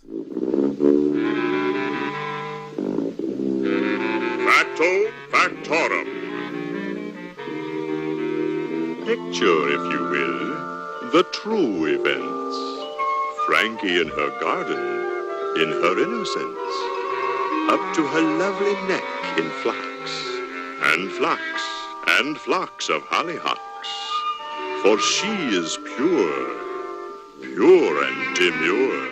She's in this pure white virginal world of flowers. But I like how in this scene, Frankie's true demeanor leaks through because she's prancing around and then she gets annoyed at these butterflies. Yeah. So she's like shooing them away. And then she goes back to being this fake character in his testimony. Especially when, Nellie already set up that, like, no, Frankie has an extreme temper. She's dangerous. And also the animation choice of, like, her hair fuses with the background. When her hair moves because she doesn't have her hat on, her hair is like reveals the background and moves solidly with that. It's not like the hair is a separate drawing. It's a cool, very surreal, dreamlike thing that happens. Oh God, this is visually some of the most stunning stuff in it to me, and I think it's just from being just black lines on white, just that stark. And also the choreography of her, it is very ballet-like as well, of her getting down on her knee and then pulling up the flowers and doing a little dance around. And then, when Johnny walks in and recast as this mean, sneaky man, like that is when he definitely looks like a character from a Pink Panther cartoon. He tries to give her flowers. It doesn't work, so he pulls out a gun to shoot her. And I love how just crazed he looks as he's holding the gun like against his chest. Yeah, he's so scared. Just shaking it. What am I going to do? Is it going to break my chest? And also a great drawing of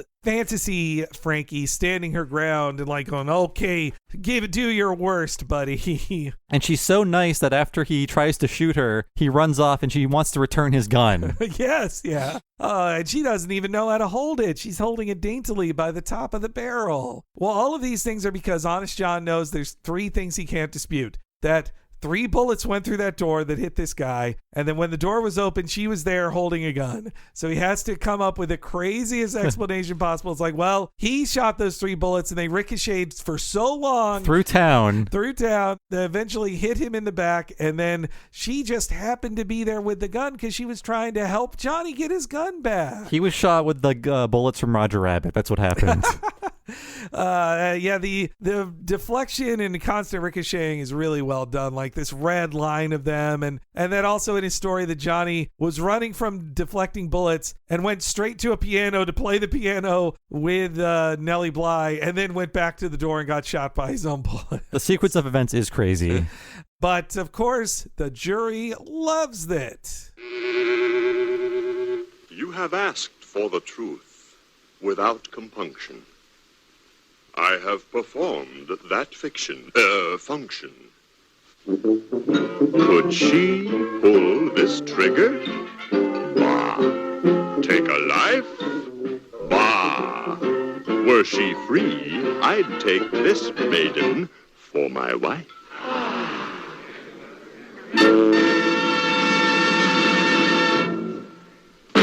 Not guilty! Not guilty! Not guilty! I like how this party breaks out. Yeah, everybody. The judge is like, hell yeah, he's waving his finger. And that line of dancing people is great. Oh, what a great shot. Like, yeah. kind of doing like a patty cake dance. I don't know. I don't know what it's called. I also love that the jury is one formless mass that moves forward. And if you play it back, they just walk backwards into their seat. They're not drawn, even reversed, walking into their seats. This is such a cynical short. All of this crazy story works because this guy is just a professional liar. Yes, yeah. And his final act is to cherry on top, not just to say that she definitely couldn't kill anyone, but he has to basically propose to her as the final sealing of the deal for a not guilty verdict. But that's his mistake because Frankie takes that very seriously. She doesn't know this is all for show. It's a really cool thing to do with the color design because when Frankie wins the case, everything is cast in a shade of red until she murders again. Right, yeah, it's all red because she won, but the dance, all of it, and also the look on the prosecutor's face, like, not guilty. And also his little function. That's he knew he had to rhyme the line. He can't just say a statement. He knows he's in a song. But yes, it's all red as they celebrate. But then that dirty barkeep who loves to tattle. I think really the secret is that the barkeep wants to see Frankie murder people and will just point her in a direction of someone to kill. Yeah, I missed that until just reviewing the footage now that he walks over to her table. Because it's the version I'm watching, he's just like this orb that's floating around. Yes, so I'm like, wait, what's happening? But yeah, he beckons for her to come in closer and he tells her what's going on. Yeah, he points out that here's Nellie Bly walking off with the Honest John. And again, great acting on Frankie's part that at first she's like, oh man. And then very quickly she's like, I have a gun right here. Good thing that thing was loaded. And I love how... Yeah, they should not load that. In the 50s, they're like, yeah, it's got to be a loaded gun to be an exhibit. Everyone in the whole courtroom was armed. But so you hear the gunshot and then they cut to just a freeze frame of Frankie with the gun held out in a very like expressive pose. And the only thing that's moving is the Exhibit A tag swinging back and forth. And that is when the people watching her are just floating heads behind her, just like a scattering of floating heads. Oh, that's great. That swinging exhibit tag is so great because you know it's the end of a physical movement, that she picked up that gun and shot it as fast as she could, but now that it's happened, she can't move, so only the tag is swinging because of the physical movement that just happened. And it feels like a good, interesting, subversive thing to deny you seeing the firing of a gun, an exciting thing you'd want to see in a movie or a short. You don't see that, but you see the moment immediately afterwards, where there's no motion. He shot right in the butt. But yeah, and also just this, once you see her reveal there's your answer. Yes, Frankie is a murderer. Like, she has a bad temper, and when she feels a man is leaving her, especially for Nellie Bly, she knows only one thing, and that is to kill. And so, yes, it ends with a very quick death. Ipso facto, status quo. I rest my case.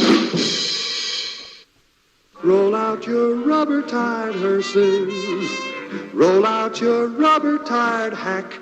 'Cause Frankie's going to the jailhouse, and she ain't coming back. 'Cause it's wrong to shoot with a Rooty Toot Toot.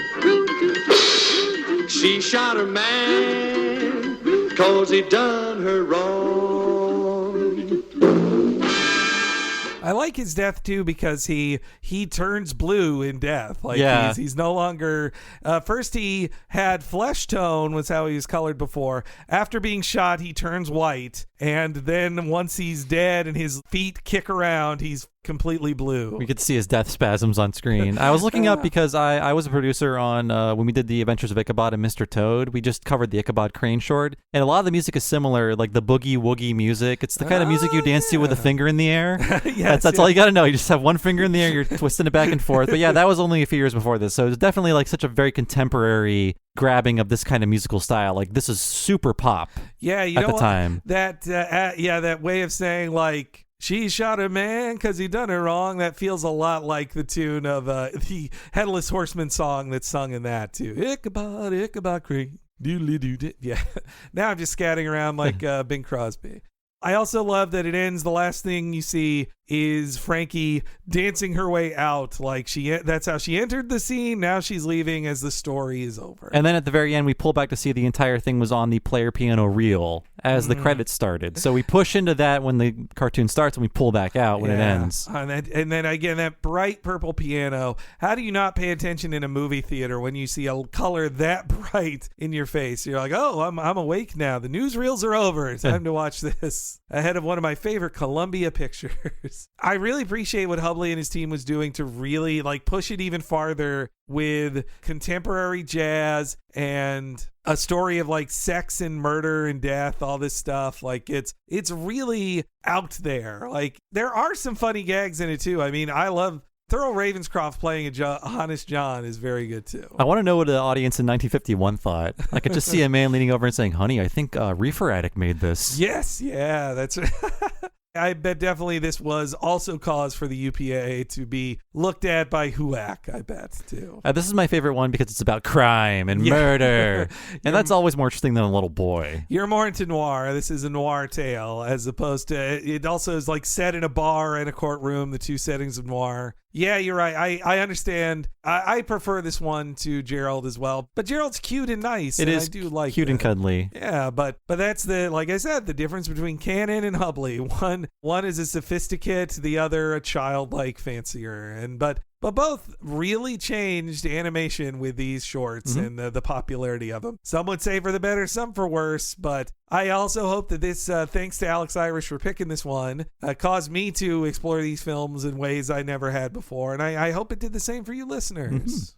So thanks again to Alex Irish for being a huge supporter of this show. If you want to support what we do and get a lot of episodes 1 week ahead of time and ad-free, please go to patreon.com/TalkingSimpsons. Sign up there for $5 a month. You'll get just that, but also access to everything behind the $5 paywall. That includes all of our limited miniseries. The most recent one we did was Talking Futurama Season 2, Part 2, and coming very, very soon, King of the Hill Season 2, Part 1. We're covering the first 11 episodes of King of the Hill's second season. You can only get that behind the $5 paywall at patreon.com/TalkingSimpsons, along with everything we've made for the past nearly 4 years of the Patreon. And there is another miniseries coming at you in the fall of 2021, so you want to stay tuned for that. But if you sign up for $10 a month, you get all the $5 stuff, but also access to one mega-long podcast once a month, only for patrons of that level or higher. And what is that, Henry? You're talking about the What a Cartoon Movie podcast. So, every month you get to hear the free preview of the big podcast we do for our premium subscribers. Last month you got to hear our one for Whisper of the Heart. Next week in the free feed, you'll get to hear our preview for DuckTales the movie. But if you want to hear the full thing, often over 4 hours, sometimes as long as 5, you need to sign up at the $10 level to get that and all of the $5 stuff Bob just mentioned. It's a giant back catalog, over 2 years of us talking about animated feature films in this same style, with too many to list. But if you like films as diverse as Spider-Man Into the Spider-Verse, Aladdin, and a Goofy movie, or Akira, you'll want to sign up and listen to all of them. So please, $10 a month at patreon.com/TalkingSimpsons to hear it all. So as for me, I've been one of your hosts, Bob Mackey. You can find me on Twitter as Bob Servo, and my other podcast is Retronauts. It's a classic gaming podcast about old video games. Find that wherever you find podcasts, or go to patreon.com/Retronauts. Sign up there for 2 full-length bonus episodes every month. Henry, how about you? I'm HENEREYG on Twitter. Follow that to stay in the loop about all your Henry Gilbert information. And if you're following accounts on Twitter, follow at Talk Simpsons Pod. At Talk Simpsons Pod is the official Twitter account of this podcast and Talking Simpsons. Anytime something new happens with What a Cartoon or Talking Simpsons, either as a free podcast on the Patreon, or if we have news for upcoming content, you will be alerted to it very soon if you follow at Talk Simpsons Pod on Twitter. So please follow it today. Thank you so much for joining us, folks. We'll see you next time for a free preview of our What a Cartoon Movie episode all about DuckTales' Treasure of the Lost Lamp, and we'll see you then. Frankie and Johnny were sweethearts. Oh, what a couple in love, oh love, as the story goes true to each other. Just as true as the stars above, he was a man, but he done wrong. Johnny stepped out on his Frankie, though he had sworn they'd be wed. A Rooty Toot Toot, and Johnny wound up dead. Oh, he was a man, but he done wrong. O'Reilly! Check engine light on? Take the guesswork out of your check engine light with O'Reilly Veriscan. It's free and provides a report with solutions based on over 650 million vehicle scans verified by ASE certified master technicians. And if you need help, we can recommend a shop for you. Ask for O'Reilly Veriscan today. O'Reilly Auto Parts.